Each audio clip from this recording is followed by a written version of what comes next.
Hey, my friends, it's Matt. This is the 10-Minute Bible Hour podcast, and we're in the middle of a two-day conversation we're having here about this passage in Matthew chapter 19, where Jesus gives a very difficult teaching about divorce and remarriage. Starting in verse 8, it says, Jesus replied, Moses permitted you to divorce your wives because your hearts were hard, but it was not this way from the beginning. I tell you that anyone who divorces his wife, except for marital unfaithfulness, and marries another woman, commits adultery. Very tough teaching, but there's some very serious context behind this that we need to explore in order to understand all of the nuances that go into this statement. So we're going to pick it up where we left off yesterday and roll from there.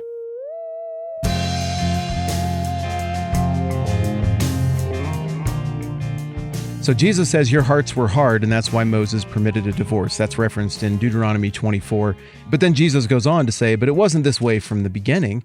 I tell you that anyone who divorces his wife except for marital unfaithfulness and marries another woman commits adultery. Jesus is referencing back here to that stuff in Malachi. He's referencing a practice that had been going on since the Jews had returned from their exile in Persia under the leadership of Ezra, Nehemiah, Zerubbabel, these characters that you hear of chronologically right at the end of the Old Testament. They get permission from Cyrus the Great, the emperor, dictator, king of the Persians, to go back and rebuild and even somewhat autonomously govern themselves under their own religious law. And so they go back and they do this, and they make a new temple and they dedicate it, but kind of nothing happens.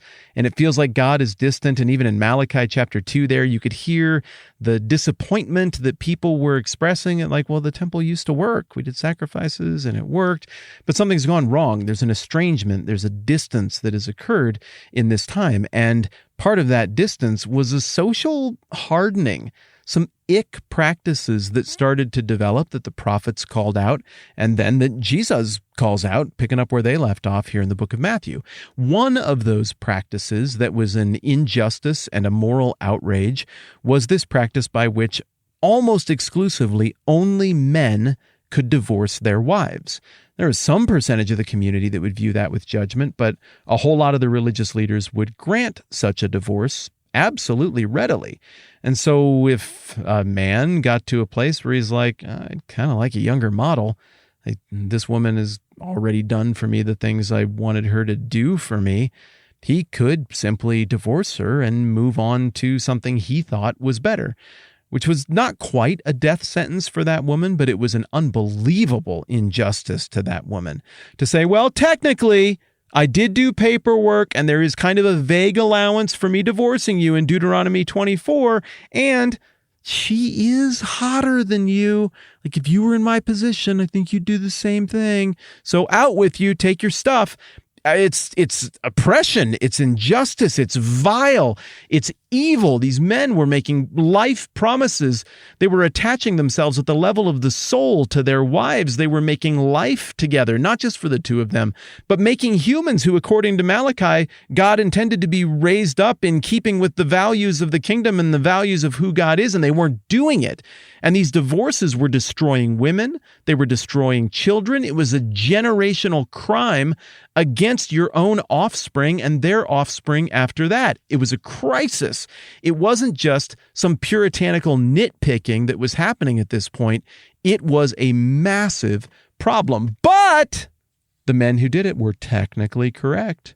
And the religious leaders who aided and abetted this horrible behavior were also technically correct, because they just wrote some new laws and created some new paperwork. And for obviously a clerical fee that will go to the religious leaders doing the paperwork and to the maintenance of the temple, we can draft up that paperwork, and we assure you it's completely binding and absolutely legal. But as we have discussed oftentimes in these conversations, and as you have no doubt observed as someone who's paid attention to history, something being legal and something being moral are not the same thing. And one of the great weaknesses of modern thought, especially in the last 100 or so years, is to conflate those things and imagine that they are the same. That something becomes moral the second 9 people in judge costumes declare something to be one way or the other, or that something becomes moral the second 500 people who can't agree on anything in this country get together and make a backroom deal that stuffs money into their own pockets and the pockets of their most wealthy, influential constituents. That somehow that process produces morality, that somehow an immoral process makes things moral? Come on. Every single one of us can think of numerous exceptions, numerous examples of things that were illegal. You better not do that when the right thing to do was the illegal thing. Or things that were absolutely legal, but it was absolutely wrong to obey that law. Well, it doesn't matter. If some people come up with a system and buy some paper and some ink and some pens and write some stuff down and are like, oh, this is how divorce is now. Like, does that make that woman any less violated? Does that make this suddenly more just because there was paperwork and then other people in another related office wearing slightly different outfits were also like, oh no, I think that divorce practice it definitely passes muster for our constitutional legal evaluation? No! It's still immoral. It's still cruel to these women and to these mothers, especially considering there is no safety net in this society. Your family is your safety net. It is effectively not just the man kicking a woman to the curb for a younger model. It is a man saying to someone, I don't care how you die and I don't care how the rest of your life goes. Go forth and suffer. I have used you up and I'm done with you. And so we might be tempted to look at a passage like Malachi 2 or the different parts of the Bible that deal with divorce and be like, man, God just didn't understand how marriage is or the realities of what people go through. But I would say that read is incorrect. He did understand. That's why there was a concession that he made to allow divorce or to create at least some sort of mechanism for this because of human brokenness and the hardness of our hearts. But further, at least for the last several decades, we tend to be very troubled when we come to passages where it feels like God is getting involved specifically in our sex business. I think there's a cultural resistance, a cultural raising of the hackles toward the parts of the Bible that deal with sex and sexuality and marriage and things like that. And maybe part of it's understandable because of some of the weird ways that stuff was handled over the last several decades in terms of how the church communicated with people and how the church communicated with the world and how the church understood sex and sexuality. Like, I get that the conversation is complicated, but when we just look at the text, at God's motivation and why he has these demands about marriage and divorce and how it works, it actually passes muster even with our new modern morality matrix of almost everything being shoved into the oppressor and the oppressed formula of moral decision-making. Here, the oppressor is the man who divorces a woman who's in a position of weakness and dependence, and the oppressor is the system, the institution that enables it and makes it go. The oppressed is a woman who has literally no recourse whatsoever other than to turn to some very ugly lines of work that are far beneath her station. This is a mom who would be forced to turn to these lines of work. This is somebody who had promises, who had vows. So I think God looks pretty dang good in these passages for being the defender of justice and the one who cares about the oppressed when other people didn't, including the leaders of the religion that was supposedly dedicated to him. And so what Jesus says in verse 9, again, that goes like this: I tell you that anyone who divorces his wife except for marital unfaithfulness and marries another woman commits adultery.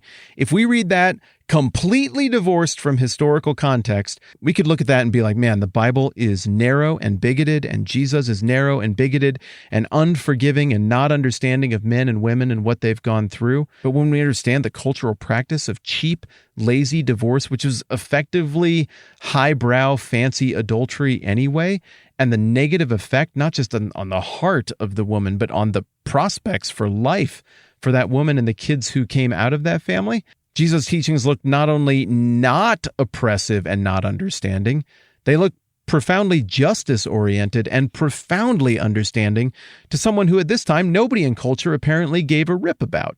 No, what we have here is another master stroke from Jesus where people come to him and they're like, I think I could probably out-Bible Jesus of Nazareth.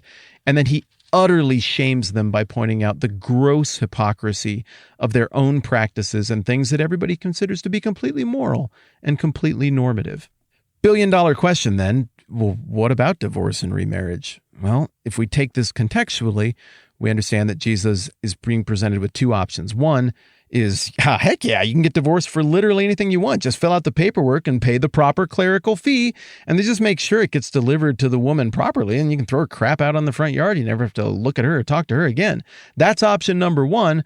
Option number two is the only out that we can find in the text is some sort of marital unfaithfulness, and Jesus picks the much more narrow one. So in light of that, and in light of the original cultural context, it would appear that the type of divorce Jesus is condemning is this kind of sham divorce. And also, Jesus is clearly cutting to the heart of the motives of the people involved and saying that this technically correct divorce that you men just keep buying and paying for at church, they're nothing but high-class adultery, and whatever they do in these circumstances with their second marriage should be regarded as such. How does that apply to what you do today if you're divorced and you decide to remarry? I am not your judge. What I would like to add to the conversation is that there clearly was a cultural contextual component to this teaching.